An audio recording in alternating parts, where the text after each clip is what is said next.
Johnny Town Mouse was born in a cupboard. Timmy Willie was born in a garden. Timmy Willie was a little country mouse who went to town by mistake in a hamper. The gardener sent vegetables to town once a week by carrier. He packed them in a big hamper. The gardener left the hamper by the garden gate, so that the carrier could pick it up when he passed. Timmy Willie crept in through a hole in the wickerwork, and after eating some peas, Timmy Willie fell fast asleep. He awoke in a fright, while the hamper was being lifted into the carrier's cart. Then there was a jolting and a clattering of horses' feet. Other packages were thrown in, 4 miles and miles, jolt, jolt, jolt. And Timmy Willie trembled amongst the jumbled-up vegetables. At last the cart stopped at a house, where the hamper was taken out, carried in, and set down. The cook gave the carrier 6 pence, the back door banged, and the cart rumbled away. But there was no quiet. There seemed to be hundreds of carts passing. Dogs barked, boys whistled in the street, the cook laughed, the parlor maid ran up and down stairs, and a canary sang like a steam engine. Timmy Willie, who had lived all his life in a garden, was almost frightened to death. Presently the cook opened the hamper and began to unpack the vegetables. Out sprang the terrified Timmy Willie. Up jumped the cook on a chair, exclaiming, "A mouse!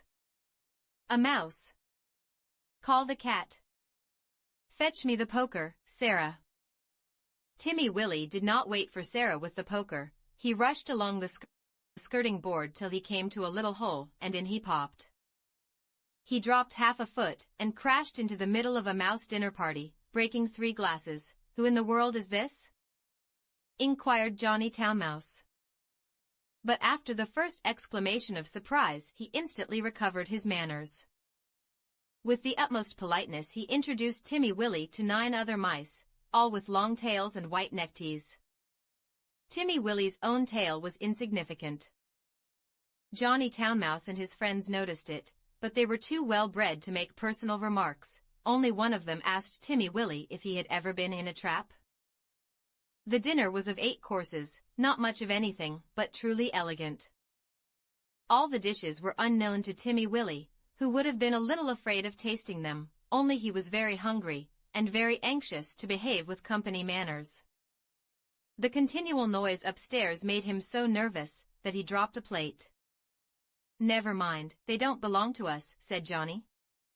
"Why don't those youngsters come back with the dessert?"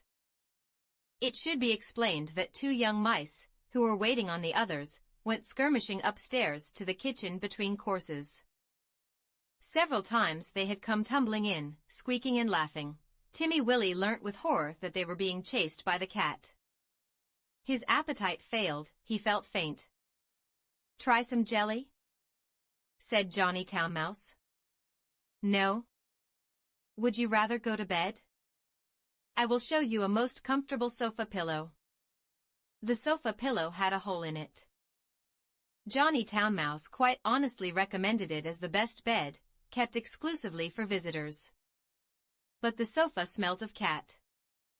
Timmy Willie preferred to spend a miserable night under the fender. It was just the same next day.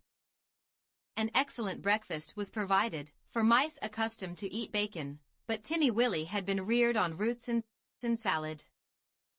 Johnny Town Mouse and his friends racked about under the floors, and came boldly out all over the house in the evening. One particularly loud crash had been caused by Sarah tumbling downstairs with the tea tray. There were crumbs and sugar and smears of jam to be collected, in spite of the cat. Timmy Willie longed to be at home in his peaceful nest in a sunny bank. The food disagreed with him, the noise prevented him from sleeping. In a few days he grew so thin that Johnny Town Mouse noticed it, and questioned him. He listened to Timmy Willie's story and inquired about the garden. "It sounds rather a dull place? What do you do when it rains?" "When it rains, I sit in my little sandy burrow and shell corn and seeds from my autumn store.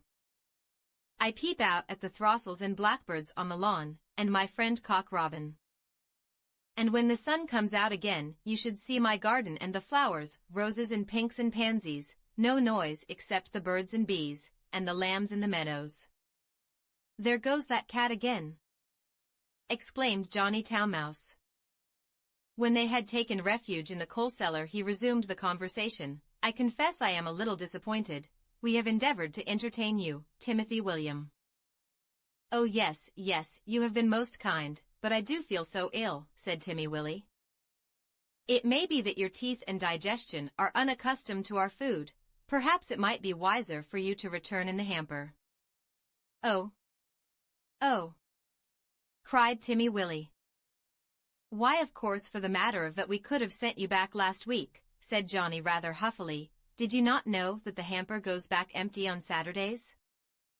So Timmy Willie said goodbye to his new friends, and hid in the hamper with a crumb of cake and a withered cabbage leaf, and after much jolting, he was set down safely in his own garden.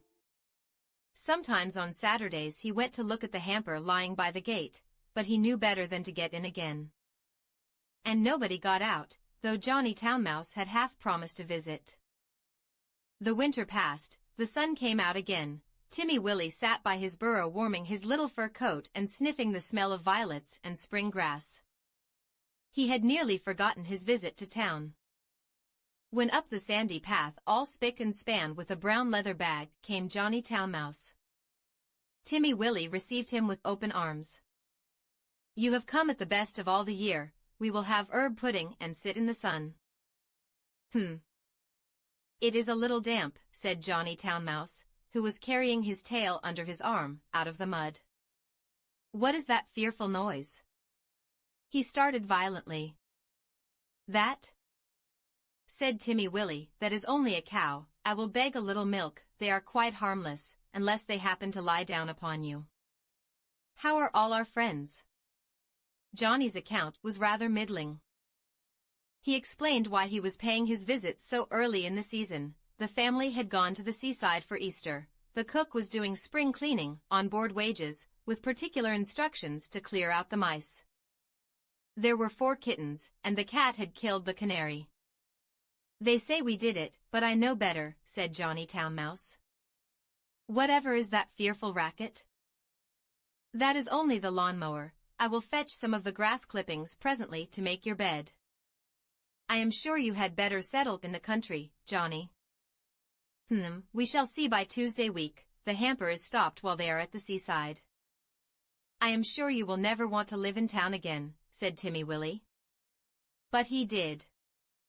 He went back in the very next hamper of vegetables. He said it was too quiet. One place suits one person, another place suits another person. For my part, one prefer to live in the country, like Timmy Willie. The Tale of Johnny Town Mouse by Beatrix Potter.